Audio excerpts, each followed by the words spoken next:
बिस्मिल्लाहिर्रहमानिर्रहीम। अस्सलाम वालेकुम नादरीन, आप यूट्यूब चैनल देख रहे हैं। मैं इमरान खान हूँ। नादरीन, मैंने वैसे ही एक दिन सोचा था कि अलीम खान के ख़िलाफ़ कभी कोई ज़्यादा बात करूँगा नहीं। उसकी वजह यह है कि अलीम खान ने मुझे एक दिन नौकरी से निकाला था और उसके बाद मैंने सोचा कि अगर मैंने कभी इसके ख़िलाफ़ कोई प्रोग्राम किया या कोई स्पेशल बात की तो ऐसा है शायद कि मैं ज़ाती तौर पर गुस्से में हूँ और मेरी इसने रोज़गार मेरे से छीना था और मेरे साथ ज़्यादती की थी, कहीं बदला ना हो जाए। मैं इस मामले में मोहतात रहता हूँ। लेकिन अभी जो इस शख्स ने किया है, मुझे इसके बारे में अब बात करनी पड़ेगी और वो सारा कुछ बताना पड़ेगा जो इस आदमी ने किया है। नंबर एक तो ये है नादरीन कि ये एक प्रोपेगेंडा फैलाया जा रहा है कि लाहौर में इमरान खान साहब रावी पे कोई शहर बनाना चाह रहे थे और उसमें अब ये प्रोपेगेंडा किया जा रहा है कि ये वही सारा प्रोजेक्ट है जो अब डूब रहा है। तो आप याद रखें कि इमरान खान साहब ने रूडा बनाया था जो अभी भी मौजूद है। रावी अर्बन डेवलपमेंट ये एक पूरा प्रोजेक्ट था। तो ये जो अथॉरिटी बनाई थी इमरान खान साहब ने, और इसने एक नया शहर ऐसी जगह पे बनाना था और बहुत सारी डेवलपमेंट थी। इसमें दरिया को जो है वो झील में कन्वर्ट करना था। बहुत बड़ी बड़ी झीलें बननी थी कि इजाफी पानी वहाँ पे स्टोर हो जाता। उसके अलावा इन्होंने वहाँ पे मल्टी स्टोरी बिल्डिंग्स भी बनानी थी और जंगलात भी लगाने थे और जो माहौल है उसको भी महफूज रखना था। और जो ऊंचे इलाके हैं, जो रावी के वो वाले बैंक्स हैं जो ऊंचे हैं, वो दरिया के पेट को खुला छोड़ते हुए उसके बाहर जो है वो इन्होंने तामीरात करनी थी। और इसके लिए ज़रूरी था कि ये ऊंचे एरियाज़ के अंदर कंस्ट्रक्शन की जाती और शहर को इस तरफ ले जाते, और जो निस्बतन नीचे वाले एरियाज़ हैं जिन्हें आप दरिया का पेट कहते हैं, उन्हें महफूज रखा जाता ताकि दरिया अपने कुदरती रस्तों से गुजर जाता। अब हुआ ये कि इमरान खान साहब का प्रोजेक्ट तो अभी भी चल रहा है, उसके ऊपर जाके नंबर टांग लेती है। कभी मरीम नवाज जाके वह अपनी फुटेज बना लेती है, कभी कुछ और कभी कुछ और अब सैलाब आया है और ये बहुत बड़ा सैलाब है। तो उसके बाद जिन सोसाइटियों को इमरान खान साहब मना कर रहे थे ना कि इनको एनओसी नहीं देना, उनके अंदर पानी घुस गया है। इमरान खान साहब ने क्या कहा था, मैंने ये आपको पिछले वीलॉग में सुनाया कि इमरान खान साहब ने कहा कि अलीम खान का प्रॉब्लम ये था कि उसने एक बहुत बड़ी ज़मीन खरीद ली थी दरिया के अंदर। यानी वो दरिया का इलाका है, दरिया की ज़मीन है जिसे अलीम खान ने ख़रीद लिया था और वो वहाँ पे ग्रीन एरिया को ब्राउन एरिया में कन्वर्ट करना चाहता था। और ये करते हुए वो वहाँ पे अपनी रेजिडेंशियल सोसाइटी को एक्सटेंशन देकर अरबों रुपया कमाना चाहता था। ये उसकी ख्वाहिश थी अलीम खान की। लेकिन इमरान खान साहब और उस्मान बुज़दार इस ख्वाहिश के रास्ते में रुकावट बन गए। उस वक्त एक हुआ करते थे SM इमरान साहब। ये इनको वाइस चेयरमैन इमरान खान साहब ने LDA का लगाया था और इन्होंने ये अप्रैल 2022 में कुछ ट्वीट्स करके कुछ चीज़ें बताई थी इमरान खान साहब की हुकूमत ख़त्म होने से चंद दिन पहले। इन्होंने लिखा कि दरियाए रावी के बहाव के रास्ते में किसी भी किस्म की तामीरात गैर कानूनी है और अलीम खान साहब वहाँ 300 एकड़ रकबे पर सोसाइटी को मज़ीद फैलाना चाहते थे जिससे शहरियों का जानी और माली नुकसान हो सकता था। कानून के तहत इन्हें वहां तामीरात की इजाज़त देना मुमकिन नहीं था। बतौर वाइस चेयरमैन LDA मेरे पास कई बार अलीम खान साहब का खिलाफ ज़ाब्ता रिवर बेड में, ये जो दरिया के अंदर तामीरात की इजाज़त का केस आया जो मैंने प्रेशर के बावजूद मंजूर नहीं किया। इमरान खान की जानिब से, वज़ीर आज़म की जानिब से हमेशा वाज़ेह हदायत रहीं कि मेरिट के खिलाफ कोई काम ना हो और इस सिलसिले में मुझे हमेशा वज़ीर आज़म की सपोर्ट रही। ये SM इमरान साहब, मैं इन्हें बड़ी अच्छी तरह जानता हूँ, ये बड़े काबिल आदमी हैं और इन्होंने अलीम खान के ख़िलाफ़ ये स्टेटमेंट दिया था कि अलीम खान दरिया के अंदर सोसाइटी बनाना चाहता है और वो हम उसको नहीं बनाने देंगे, क्योंकि इमरान खान साहब ने कहा था कि कानून के ख़िलाफ़ कुछ नहीं करना। और उस दौर में एक बंदे को ट्रांसफ़र भी करवाया गया, कई बंदों के ऊपर उन्होंने चढ़ाई भी की, लेकिन इमरान खान माने नहीं। फिर जनाब उस्मान बुज़दार की हुकूमत गिरा दी गई। हमजा शहबाज की भी यहाँ पे आसपास कुछ मिलते जुलते लोगों की, उनके करीबी लोगों की वहाँ ज़मीनें और भी थी। तो अभी हमजा शहबाज ये करने वाले थे कि उनकी हुकूमत गिर गई। फिर आ गए परवेज़ इलाही साहब और इमरान खान साहब के होते हुए तो परवेज़ इलाही साहब भी ये नहीं कर सकते थे, लिहाजा फिर इन्हें इंतज़ार करना पड़ा। और जब मरीम नवाज वज़ीर आला पंजाब बनी तो अलीम खान को उन्होंने वो NOC दे दिया जिस NOC के लिए अलीम खान मारे मारे फिर रहे थे। अलीम खान साहब एक दिन उतरे लाहौर एयरपोर्ट पे और इमरान खान साहब की हुकूमत गिरने से पहले वो पहुंचे सब्तैन खान के पास। सब्तैन खान साहब वो शख्सियत है जो इमरान खान साहब के बहुत करीबी दोस्तों में से एक हैं। वो उनके पास पहुंचे और बड़ा उनका साथ रहा इमरान खान साहब के साथ, लेकिन अब वैसे नहीं है क्योंकि वो भी कंप्रोमाइज़ बाद में उनको होना पड़ा, उनके हालात ऐसे हो गए। सप्तान खान साहब के बाद ये उनके घर जाते हैं और जाकर कहते हैं कि वक्त आ गया इमरान खान से बदला लेने का। इमरान खान के दौर में मैं भी गिरफ्तार हुआ हूँ और अंदर गया हूँ, और आप भी गिरफ्तार हुए और अंदर गए हैं। आओ मिलकर इमरान खान से बदला लेते हैं और पंजाब हुकूमत भी गिराते हैं और वफाकी हुकूमत भी गिराने में मदद करते हैं। तो उस वक्त सप्तान खान ने इस बात से इनकार कर दिया था। अलीम खान का जो रियल इशू था वो उनकी सोसाइटी थी। वो ये चाहते थे कि कुछ भी करके उन्हें ये 300 एकड़ बेचने की इजाज़त मिल जाए। वो यहाँ पे चाइना कटिंग करें, यहाँ पे सड़कें बनाएं, यहाँ पे रास्ते निकालें और प्लॉटिंग करके लोगों को बेच दें। ये ज़्यादातर ओवरसीज पाकिस्तानियों को बेचने की कोशिश की गई। अब मरियम नवाज की हुकूमत आई तो उन्होंने हुकूमत में आते ही फौरी तौर पे ये एनओसी जारी कर दिया अलीम खान को। अलीम खान साहब को एनओसी जारी हुआ और दरिया के अंदर पूरी एक सोसाइटी बन गई। अब जब भी कभी बारिशें होनी थी या दरिया में पानी बढ़ना था तो उसका नतीजा यही निकलना था। अब मैं हैरान हो रहा था कि गुज़िश्ता 1-2 दिन से अलीम खान दरिया रावी पे क्या कर रहे हैं, उनकी तो ये वजारत ही नहीं है। वो तो फेडरल मिनिस्टर कम्युनिकेशन वो उधर है, लेकिन वो ये सड़कें वड़कें मामला तो पूरे पाकिस्तान के ख़राब हैं। जो ज़्यादा मामला ख़राब हैं वो खैबर पख्तूनख्वा में हुए हैं। अभी चित्राल में बहुत बुरी हालत है। हालत जो है वो गिलगित बल्तिस्तान की आपके सामने है, फिर नीचे बहुत सारे पंजाब के और जाके। लेकिन ये बंदा रावी पे क्या कर रहा है लगातार 2 दिन से, तो अब बात समझ आ रही है ये बंदा रावी पे क्या कर रहा था। इसके बारे में एक ख़वातीन है कुछ बता रही हैं, ज़रा ये सुने। एक खातून तो बदवाएं दे रही है, लेकिन ये ज़रा ख़वातीन की आप बातें सुने। उन्होंने क्या क्लेम किया कि रावी के ऊपर इन्होंने कितना बड़ा जुल्म किया, ये सुने ख़वातीन को अब क्या बता रही हैं। अगर हमारा खुशी होता ना, उन्हें पानी नहीं तोड़ने देना था। पार्क व्यू वाले ने पानी तोड़वाया, उसने अपनी स्कीम बचाई। नहीं तो इतना सफेद तक आ जाता था, पानी पीछे हो जाता था। कभी इधर नहीं आया। अलीम खान उन्हें बांध तोड़वाया। अब अपनी सोसाइटी बचा ली। हाँ जी, क्योंकि वो अमीर था ना, हम माड़े बंदे।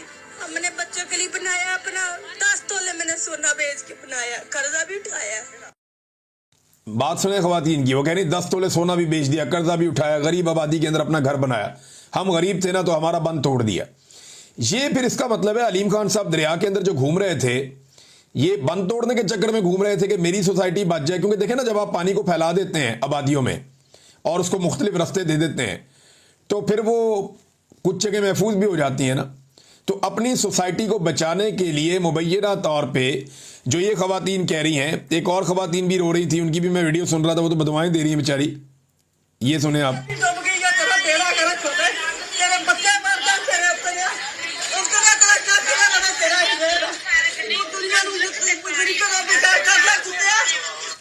ये खातून जो है वो बुरा भला कह रही हैं, बददुआएं दे रही हैं, इनका भी घर भीग गया और जो इनका घर बह गया।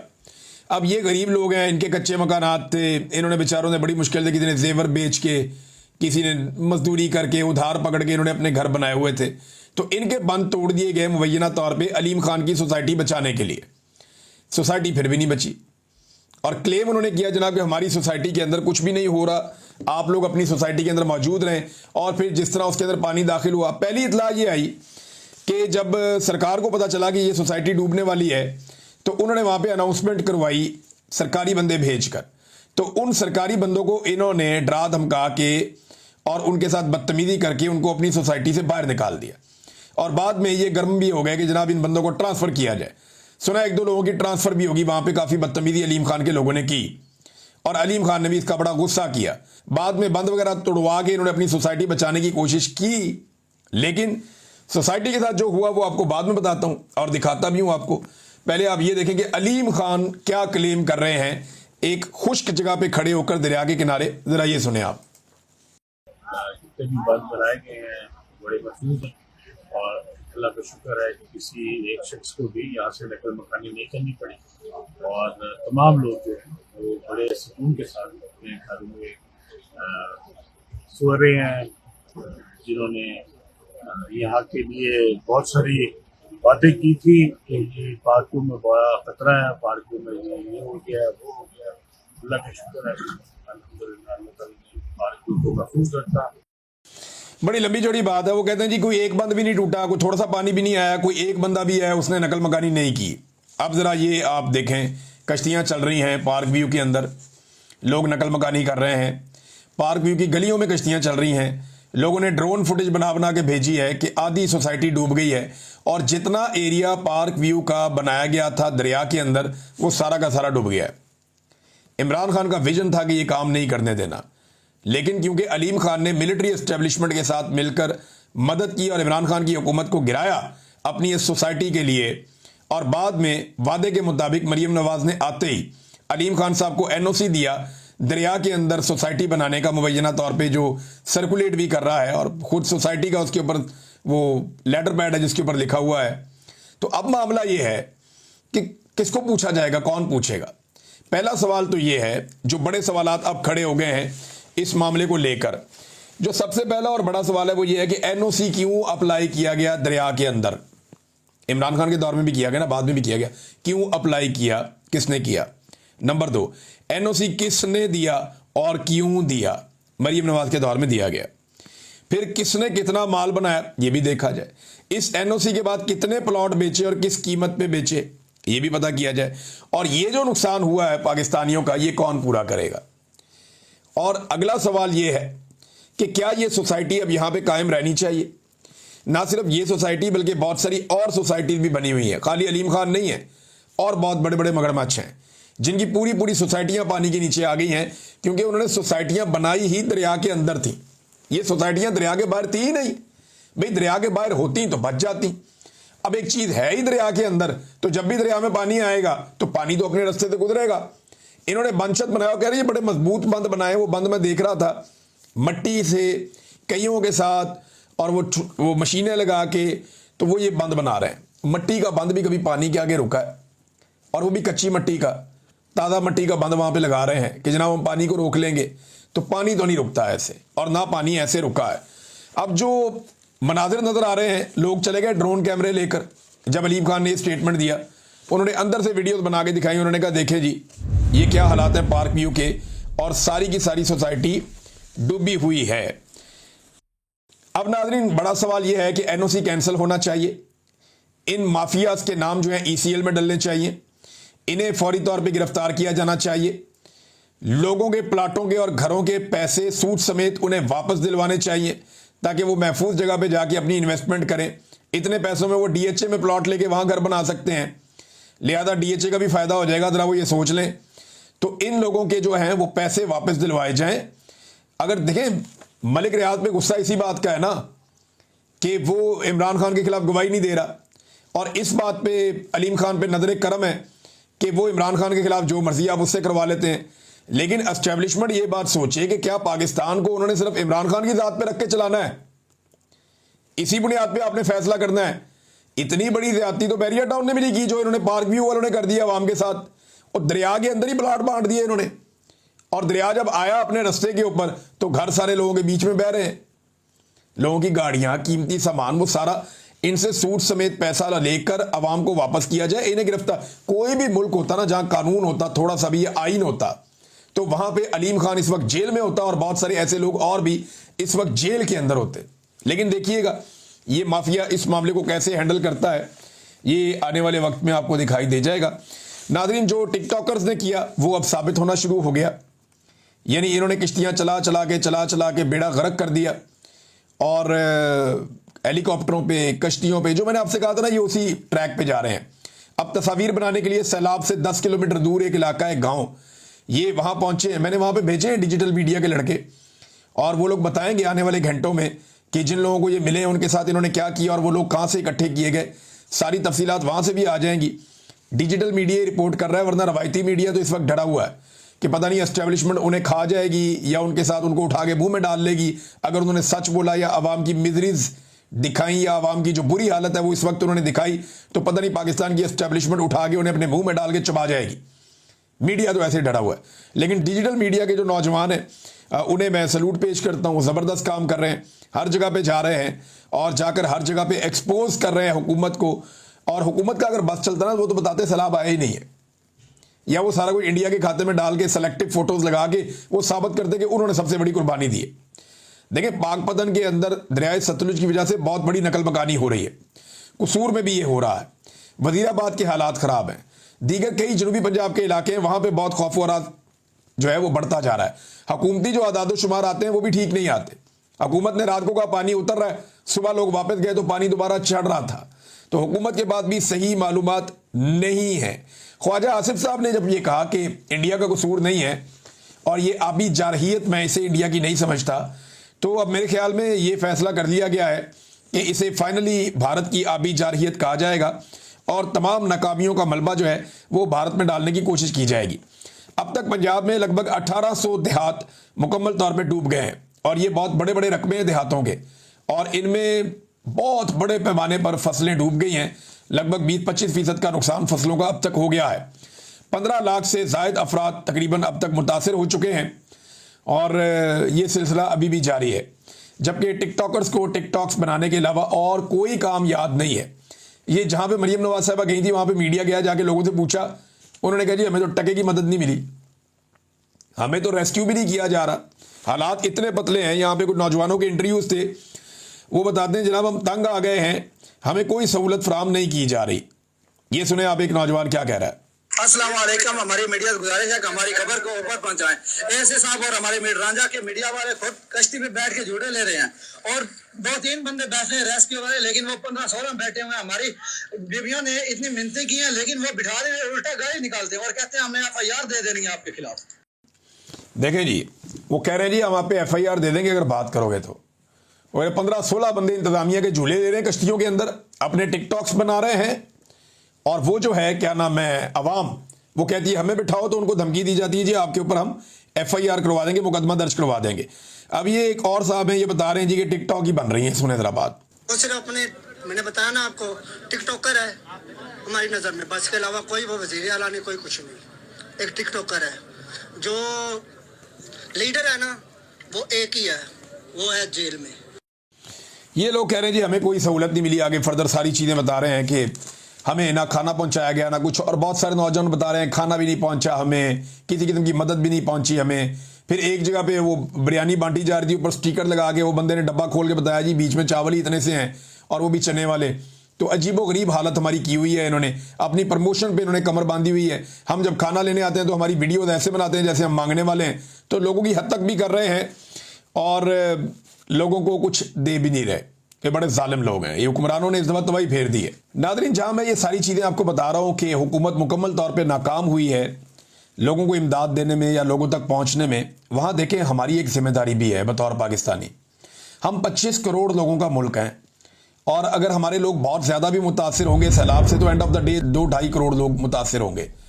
तो हम बाकी लोग जो हैं क्या अपने बहन भाइयों का हाथ थाम नहीं सकते?